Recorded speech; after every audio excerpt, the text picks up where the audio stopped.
America और उसके NATO allies, ये जितने भी वेस्टर्न देश हैं, ये रशिया से किस हद तक नफरत करते हैं।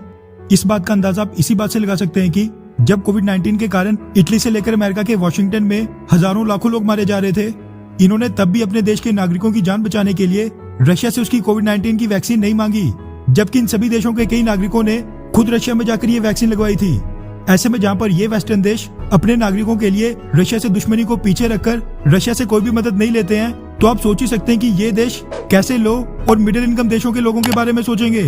अमेरिका ने तो बहुत ही प्रेशर के बाद WTO में भारत के ट्रिप्स वेवर वाले प्रस्ताव को आखिरकार समर्थन दे ही दिया, लेकिन जर्मनी और कुछ और वेस्टर्न देश अभी भी टांग अड़ा रहे हैं। वैसे ये देश भी अमेरिका की तरह आज नहीं तो कल इंटरनेशनल प्रेशर के आगे झुककर मान ही जाएंगे, मगर अगर नैतिकता के आधार पर देखा जाए तो इन सबसे भ्रष्ट आचार पूरी दुनिया में किसी भी देश का नहीं हो सकता है। इन सभी देशों ने मिलकर रशिया पर इतने कड़े आर्थिक प्रतिबंध लगाए थे कि रशिया की अर्थव्यवस्था की कमर पूरी तरह टूट गई है और वो GDP के मामले में दुनिया के टॉप 10 देशों में भी नहीं आता है। लेकिन नैतिकता के मामले में आज रशिया और रशियन प्रेसिडेंट व्लादिमीर पुतिन ने इन सभी वेस्टर्न देशों को कई मील पीछे छोड़ दिया है।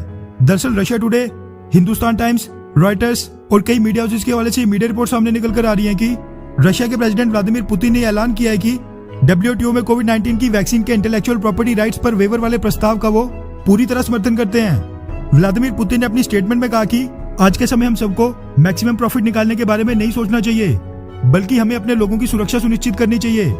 पुतिन ने कहा कि मैंने इस बारे में सुना है कि यूरोप के कुछ देश इस पर चर्चा करने वाले हैं। मेरी राय में इस विषय पर हम सबका ध्यान जाना चाहिए ताकि कोविड-19 की वैक्सीन के ऊपर से पेटेंट प्रोटेक्शन हटाई जाए और रशिया इसका समर्थन करेगा। रशिया के प्रेसिडेंट व्लादिमीर पुतिन ने यह स्टेटमेंट रशिया में अपने डिप्टी PM के साथ एक टेलीवाइज्ड मीटिंग में दी। अब अगर कायदे से देखा जाए तो अमेरिका और वेस्टर्न देशों ने मिलकर जो रशिया पर प्रतिबंध थोपकर उसको आर्थिक रूप से पूरी तरह कमजोर कर दिया है, उसके आधार पर देखा जाए तो रशिया को भी जर्मनी और वेस्टर्न देशों की तरह भारत के ट्रिप्स वेवर वाले प्रस्ताव का कड़ा विरोध करना चाहिए, ताकि रशिया भी स्पुतनिक V और बाकी वैक्सीन बेचकर कई बिलियन डॉलर्स कमाता। लेकिन उसके बिल्कुल उल्टा रशिया और प्रेसिडेंट व्लादिमीर पुतिन ने पहली बार में ट्रिप्स वेवर को अपना समर्थन दे दिया, जबकि अभी तो प्रेशर डालने के बाद बड़ी मुश्किल से अमेरिका माना है और जर्मनी समेत कुछ वेस्टर्न देशों को भी मनाना बाकी है।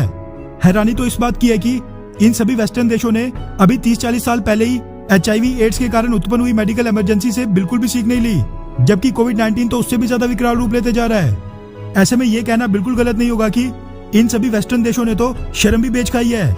वैसे आपको बता दूं कि ऐसा नहीं कि इनके पास भी वैक्सीन के भंडार हैं, लेकिन ये देश अभी भी बड़ी बड़ी फार्मास्यूटिकल कंपनियों की वकालत कर रहे हैं। मगर रशिया के समर्थन के बाद WTO में भारत और साउथ अफ्रीका का ट्रिप्स वेवर वाला ये प्रस्ताव पहले से ज्यादा मजबूत होगा। खैर, आप दोनों में से कौन से देश का समर्थन करते हैं, अमेरिका या फिर रशिया का? नीचे कमेंट करके अपनी राय जरूर बताएं। अच्छा सुनो, चैनल को सब्सक्राइब करो, उसके बाद घंटी बजा देना ताकि अगली वीडियो आपसे मिस ना हो पाए। Thank you.